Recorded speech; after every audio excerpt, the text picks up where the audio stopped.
Hi, everybody, and welcome into It's Official. Jeff Siegel and Jeremy Plonk. If you've never seen nor heard us, we're going to be a little bit unconventional in this series as we look back at the week's main events over the course of the last several days. And Jeff, I say it's not official until you or I say so.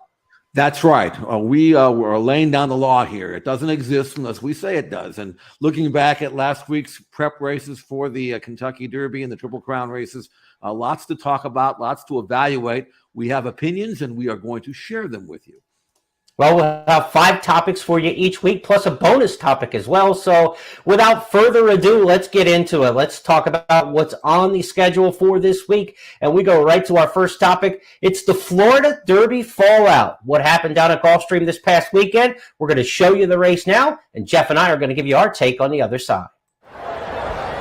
And they're off in the Florida Derby.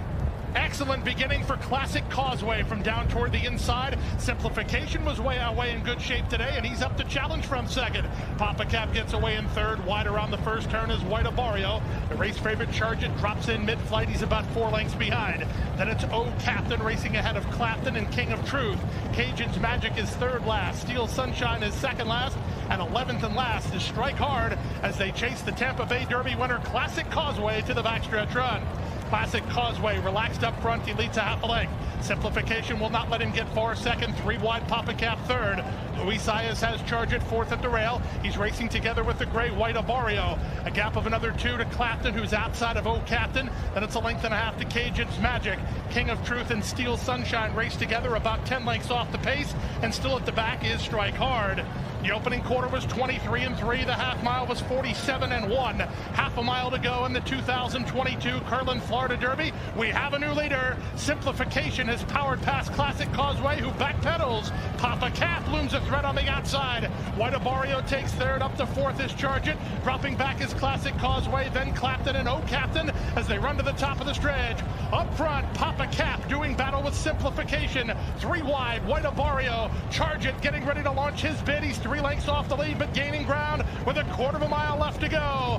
Now at the top of the stretch, Simplification bracing for an oncoming White Abarrio. Papa Cap is very game between horses, and Charge It swings into action on the far outside. There's an 1/8 of a mile to go. White Abarrio takes over from Simplification. Charge It with a late say down the center. 16th to run. White Abarrio almost home. Charge It shifts ground. White Abarrio still there, and White Abarrio wins the Florida Derby for Safi Joseph Jr. from Charge It in second and Simplification third. Papa Cap ran fourth. The time for the race, 1:50.3.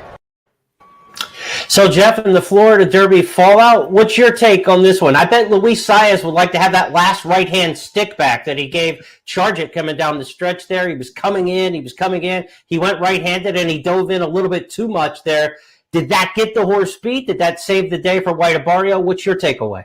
I think that is probably an accurate assessment of the race. White Abarrio actually got into a great spot. He was outside, but no dirt in his face, no reason to check or anything. He was out there where he was happy.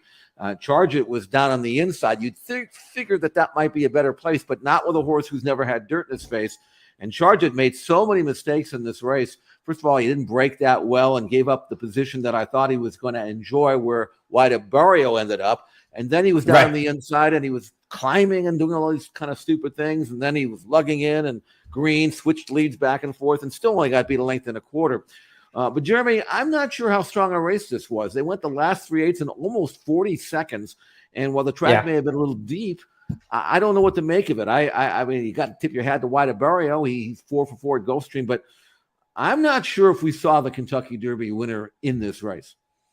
Well, White Abarrio's been sick between his starts for his last 2 races. He won the Holy Bull after missing training time. He won the Florida Derby after missing training time. Now, you give credit to Safi Joseph in that respect, but can you pull that again and win the Kentucky Derby? The other thing becomes, look, the Derby's a microscope, and everybody's on top of you. If this horse misses training time, things get really dicey around the Derby. I think if you're a White Abarrio backer, you like what you see on paper. But boy, that history of getting sick between starts, they always say you can't win the Derby if there's a straw in your path. Well, this horse has had 2 temperatures now between his last 2 starts. He can't have that happen again before the Derby, I wouldn't think. No, you can't. But on the other hand, you might say, well, he wasn't maybe at his best. He missed 10 days of training. He missed a couple of works. So on the other hand, you could say, well, he can't do that. We know that. He can't get sick again. But, he did overcome it and win. And he has good tactical speed. But he has been the beneficiary of 2 really good trips. Even though he's been wide, he hasn't had a net kickback in his face. And you got to get really lucky to get that kind of trip in a 20-horse field in Kentucky. So I give credit to White Barrio. I wish he would have been able to earn a triple-digit buyer number. He wasn't able to do that. And again, that slow final 3/8 of a mile, last eighth in 14 seconds. Going a mile and a quarter with pressure on, that is going to be problematic for any horse coming out of this race. If I had one to take out of it, it would be Charge It. But I don't know whether he's experienced enough. He did so many things wrong in the race here. Right. And he's going to have to grow up in a hurry. So I don't know what we make of it. Simplification, Jeremy. I mean, I thought he'd be better off if they took him back and made a run. Yeah. And they didn't. They put him head and head on the lead. And I don't know if that's the way he wants to run. So I guess maybe they'll try something different in Kentucky. Let me ask you this about Classic Causeway, though, Jeremy. I mean, at least I liked him going. I liked him, yeah. But I had to face the fact that he wasn't fast on figs. And it looked like the figs won out here, the slow figs, because he just gave it up. Yeah, and he gave up, 2.5 furlongs out, 3 furlongs out. It's surprising the way he backed up and dropped anchor through the field. You can't imagine, even with the points, he has plenty of points to run in the Kentucky Derby, but you can't imagine they press on at this point.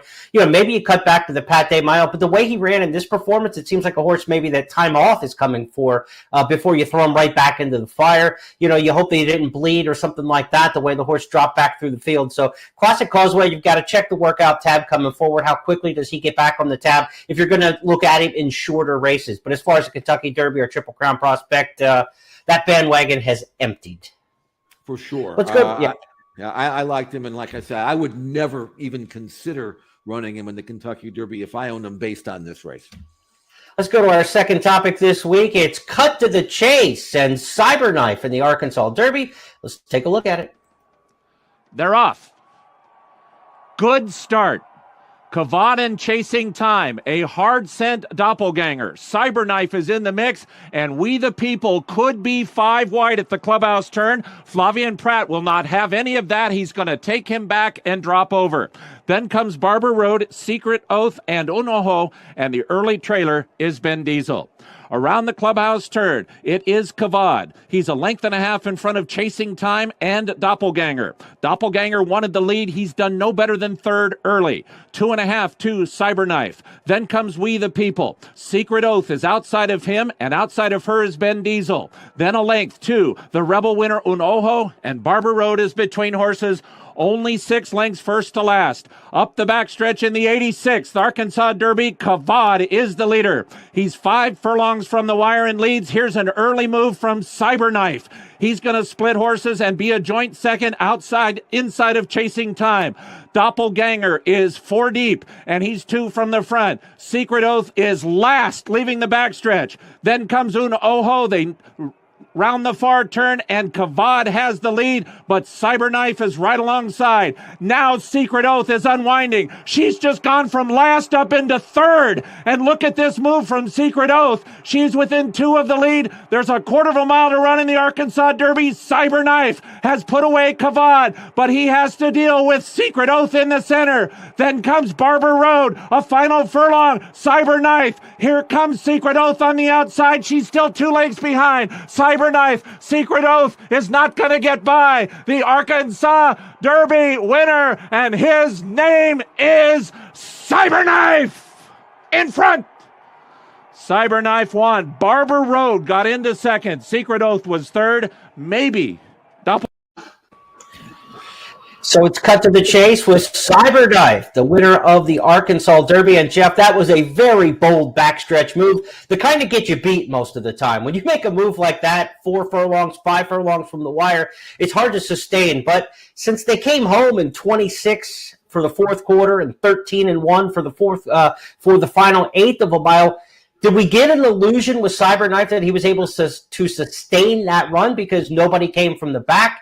Your takeaway from this race, the Arkansas Derby?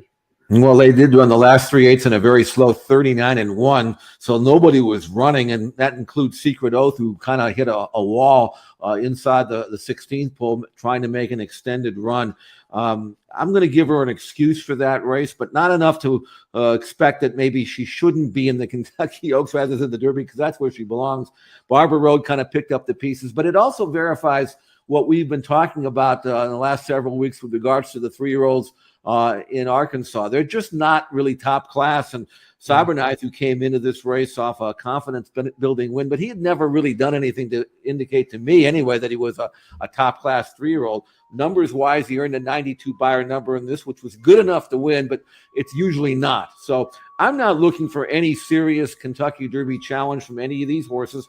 I think Cyberknife, of course, he's by gun runner, so he's got a right to get better, and maybe he will. If I owned him, I'd run him in the Kentucky Derby. Why not? You just never know, because he does look like a colt that will give you everything he has. But this race alone is not going to make him a contender. He'll probably be a pretty good price at Churchill Downs.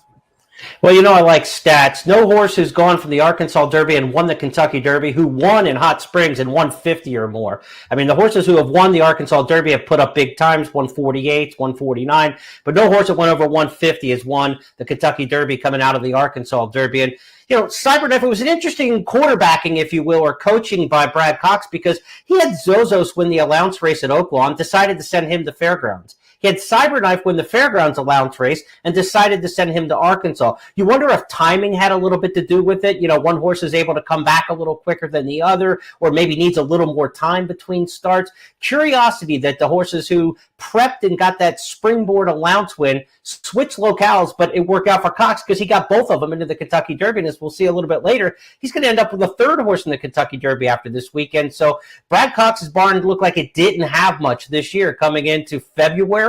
Now he's going to end up with 3 horses in the starting gate, Jeff. And, of course, he's the winner of last year's Kentucky Derby with Mandaloon. So he's going for back-to-back. And, hey, it's unconventional. Anything can happen, right?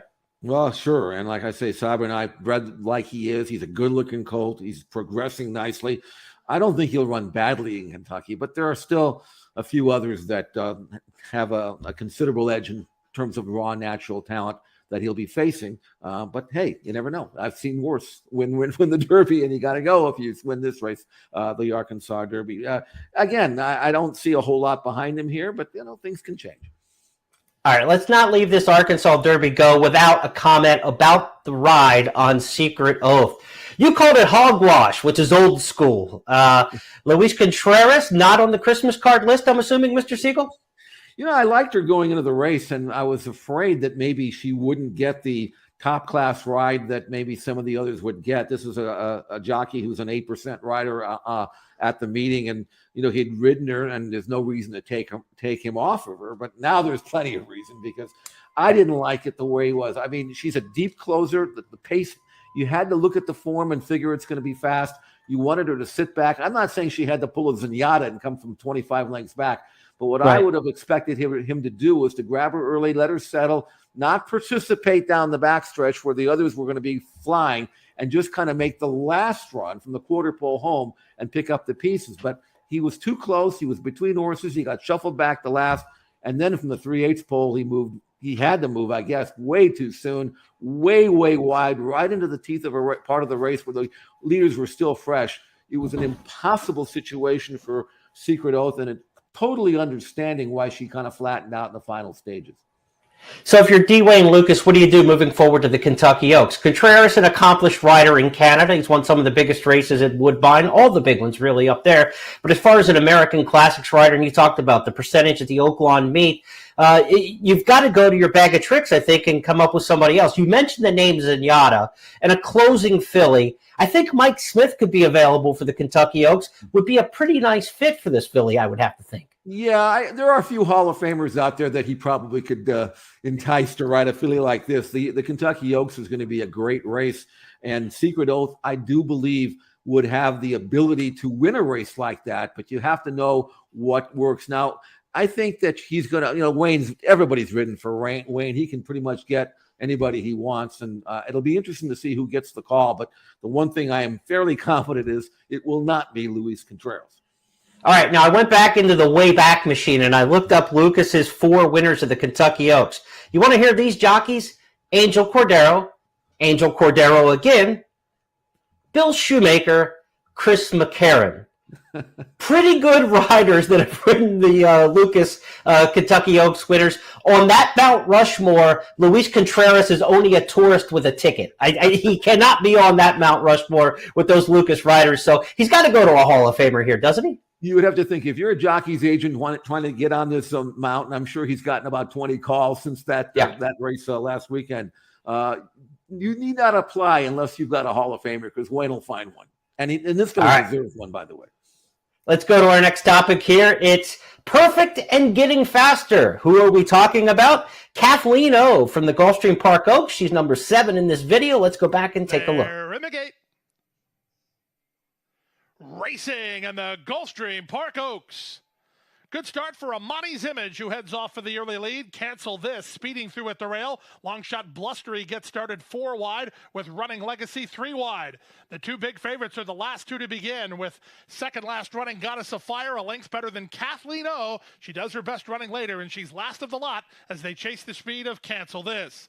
Cancel This leads by a length and a half over Amani's Image in second. Blustery is racing together with Running Legacy, their third and fourth. 2 back to Goddess of Fire, who finds herself fifth, about 5 lengths off the pace, and she's a length in front of Kathleen O, who bides her time last of all with less than 6 furlongs to run. The opening quarter was reasonable, 24 seconds flat, with Cancel This trying to slow it down mid-race. Up to second is Amani's Image, and Blustery is in the white blinkers under a loose rein. Running Legacy is behind the speed, and Goddess of Fire begins to creep closer. She's way out in the center. The trailer is Kathleen O, but she starts to pick up her feet as they make their way half a mile from the finish. 48-1 for that opening half-mile speed. With the advantage, it's Cancel This. Here's Goddess of Fire making her bid. Kathleen O warming to the task and doing so very nicely. And here's the matchup. Goddess of Fire gets first run on Kathleen O, and they begin to sprint past the 5/16. That's all for Cancel This. Then Blustery as they run to the top of the stretch. Goddess of Fire driven hard but holding command. Kathleen O needs to get another rally going, 5 ahead of the rest. 3/4, 1:12-2. They make their way to the top of the stretch in the Gulfstream Oaks, and now Kathleen O shifts gears, and she's up to take the lead. Goddess of Fire has done everything she can, but she can't stay with Kathleen O, who's on her way to Louisville for the Run for the Lilies. Kathleen O, the Gulfstream Park Oaks winner by 2.5 lengths. Goddess of Fire was second. So she's perfect, Jeff. She's still getting faster. Is she the horse to beat in the Kentucky Oaks now after our most recent look at her at Gulfstream Park? It's interesting you brought that up, because she got a buyer number. Now, the buyer numbers aren't the end all, but just for the purposes of comparison, earned the 98 buyer number and 2 points better than what Barrio earned in his win in the Florida Derby. And compare that with Echo Zulu's buyer number in the Fairgrounds Oaks of 88. You can see how fast she ran. And you mentioned that she's getting faster with each start, 67 to 78 to 85 to 98.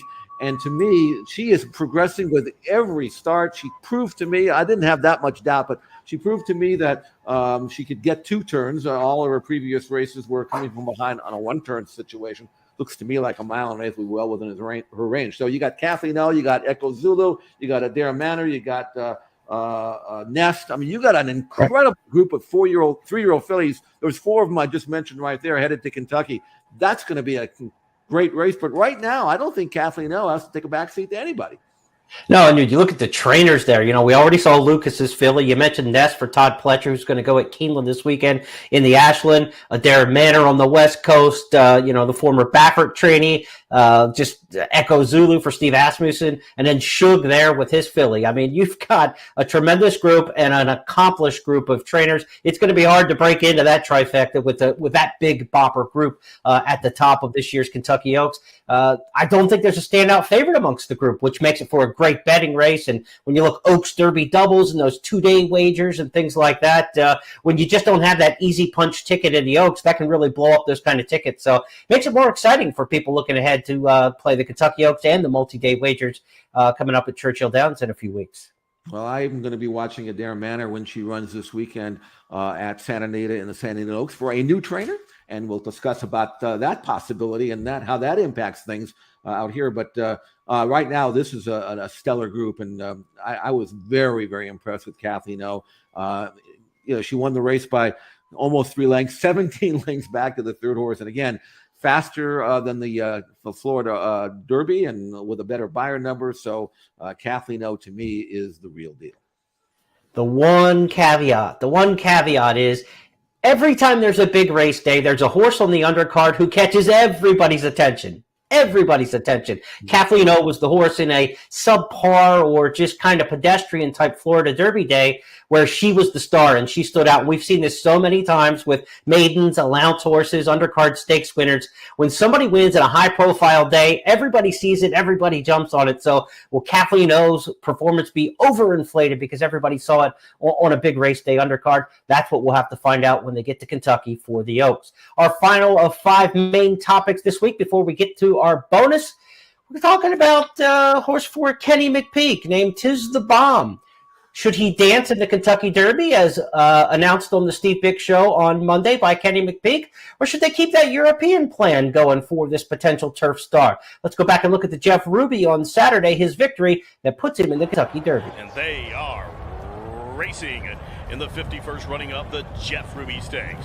Good beginning for all. Quick start from the outside for Swing Shift. Also great escape to flashing speed. And from between those two, as expected, Dowajack Chief is forwardly placed.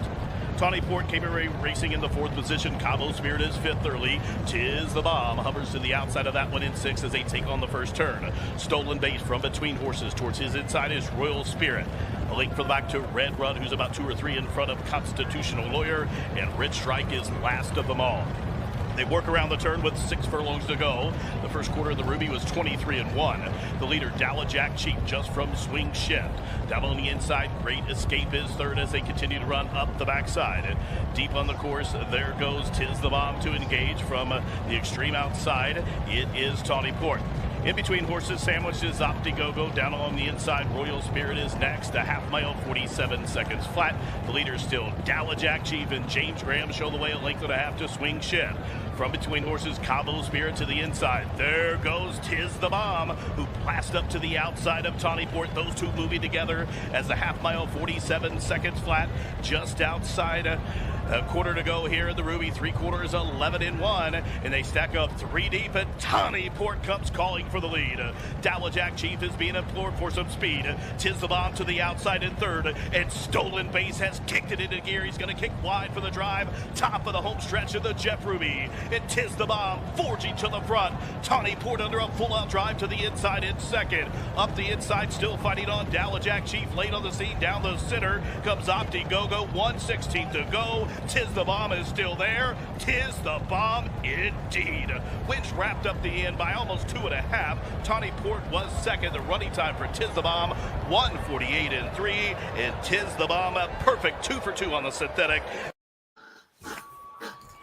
Well, Jeff, the decision to go to the Kentucky Derby has been made, and I think with Kenny McPeek, he's got a situation where he's got 2 horses. He's got Smile Happy. He had Rattle and Roll on the trail. Maybe he can still backdoor him with him. But strength in numbers. McPeek is a guy who in 1995 had his first Derby start. He debuted with Tejano Run, running 2nd in the Kentucky Derby. He's a Kentuckian, and he hasn't come close to the Kentucky Derby since. He's been off the board in 5 subsequent starters on Derby Day. He does have the 2nd with Tejano Run. He had to think he would get back sooner than this, right? When you just miss in your first Derby start, you got to think it's going to be your day. And for these Kentuckians, they want to win the Derby more than anything. I think it's the right decision. Kenny owns a piece of this horse. Magdalena Farms, he owns the horse with his family. This is a horse who I think has to run in the Derby. I think they have to make that decision. And look, you can always go over if you want to go for the Epsom Derby. It's June the 4th. So if it doesn't work out in the Kentucky Derby, you got a month maybe to head over to Epsom. That would be a tall ask, but it's not impossible. No, I think he should run. I mean, look, it's the Derby, and he looks like he'll stay 1.25 miles. He's won on the dirt in the past, although the race in the Holy Bull on the dirt when he was beaten 20 lengths by Wada. That obviously wasn't his day, and he looked much better, I thought, in this race than he did physically in that race. So he's come around nicely this spring. He will be making his 4th start. He should be dead fit. He's a quality horse. We've seen him work on the dirt with Smile Happy. He's more than held his own doing that. So why not? I mean, look, but again, I always say if Mind That Bird can win a Kentucky Derby, anybody can. And at least this horse has credentials. So if I owned him, would I be there? Absolutely. I was the pool reporter, the notes team guy who covered Mind That Bird back in 2008. I was the only person at his barn all week until Sunday. Then everybody came around his barn. Nobody saw it coming. I remember Chip Woolley asking me on his crutches, the next morning, did you bet him? Did you bet him? I'm like, hell no. How could you have bet that horse in the Derby? So, hey, anything can happen. But Tisk Bomb's a legitimate horse. His dirt race that he did win by 14 at Ellis Park, I went back and looked at the chart, and the runner-up is still a maiden. It was an off-the-turf event. The runner-up hasn't hit the board since being second to him that day in a 5-horse field. So we know he didn't beat much on the dirt that day. Probably his dirt performance in the Holy Bull is more indicative of his dirt skill. But like you said, he trains well over it. There's only one Kentucky Derby, and there's only one lifetime for these horses to get there. 3-year-old, one day in your life to win it. I think it's the right move. And if you want to go to England, there are plenty of races to head over to England with him at another time. Let's go to our bonus topic on the show this week, Jeff. We've done our 5, and now our bonus topic is Bob Baffert has been sidelined and penalized for 90 days, suspended. His horses have been dispersed. Now, what do we do as handicappers? If you're handicapping the races, we can have our opinions on what's right or wrong on the Baffert situation, but now let's just talk about it as horse players. What do we do with his horses as they move on to other barns? Well, that's a good question, because the horse players out here in California are going to have to make that decision. Most of these horses are going to Sean McCarthy. A few have gone to Tim Yakteen. Sean on the left is a really, really good horseman. I've known him for 20 years. He was a colleague of mine at HRTV. Tim Yakteen, of course, married to Millie Ball, who's been a colleague of mine for the same time. So I know these two trainers very well. They're good horsemen, but they're not Bob Baffert, who is, The question is, when Sean takes over some of these Baffert horses and starts saddling them, same thing for Tim. Does the horse player assume they're going to run just as well, or do they have a wait and see attitude? Here's what I'm going to do as a horse player. I'm going to assume, until proven otherwise, that they'll run just as well. Most of the horses he has have proven form. I've watched them train. They seem like they're training just as well for the new trainers that they have. Now, obviously, there's Sean's got an edge because he's got Jimmy Barnes, who's Bob Baffert's assistant, staying on his assistant. So they won't miss a beat. And I think when we see what these Baffert horses run next weekend and down the road, I think you're going to see that they'll do just fine. And I'm going to approach it with confidence. We'll see what happens. I look at it kind of like a claim. And when a horse is claimed from one barn to the next, the sooner they run back, the closer to that claim, the more I feel like they run from the other barn, the previous barn, not the new one. So I would think that these horses are going to hold their form in the immediate, and the ones that get longer, closer to the end of that 90 days, maybe that's where we start to see some of the difference. The one thing about the Baffert trainees, and Jeff, you know this, you've seen more workouts at Santa Anita than a lot of folks. Baffert has a team, right? And those horses work together in drills. He's got big horse after big horse after big horse that he can match up. And why he's successful, and maybe he works them hard, fast, and often. Now, with these new barns and the number of horses that are dispersed here and there, will Tim Yakteen be able to do the same kind of program with those horses? Does he have enough bullets to go out there every 6 days in the morning and put another $500,000 horse up against a $500,000 horse in the morning? That's where we're going to start to see some of it, because the stable's been, there's not attrition to it, but it's been divided up. Rudolph Brisset got a couple in Kentucky. So how will they match up in the morning? I can't wait to watch the XBTV workouts on these horses, see who they're paired up with, how they work, how fast they go. These horses usually 58 workers for Baffert for 5 furlongs, and now they're working 1 minute and 2 for Yakteen or McCarthy. Do they take something off the fastball because they're not Baffert and they don't have the program that he had? This is the interesting part of it for me. So I think the workout tab, the workout videos at XBTV are absolutely critical. And I think the closer you are to this transition, the more you should probably just trust their form and what you see on paper with the horses. If they get a start or two down the line in this 90 days, then you can start to trust them on their new form and their new trainer. But I'm treating it like a claim. Well, you could be right doing that. I can tell you that neither Sean or Tim work their horses anywhere near as fast as Bob does. But then, of course, they don't have quite the stock either. So there's a reason for that. So, I'll be very interested in seeing not only how they're being trained, but how they run as they get down the road a little bit. Now, as I mentioned, Sean, he's got the 40 horses that Baffert has here at Santa Anita. He's got his own stable. He's got 30 more at Los Al. That might be his biggest challenge, is to try to take all of this new inventory he's got and try to sort it all out. So that's part of the equation as well. Tim only has a few, and he's got the good ones. I mean, the real good ones. So it'll be challenging for the horse player, and we'll just have to.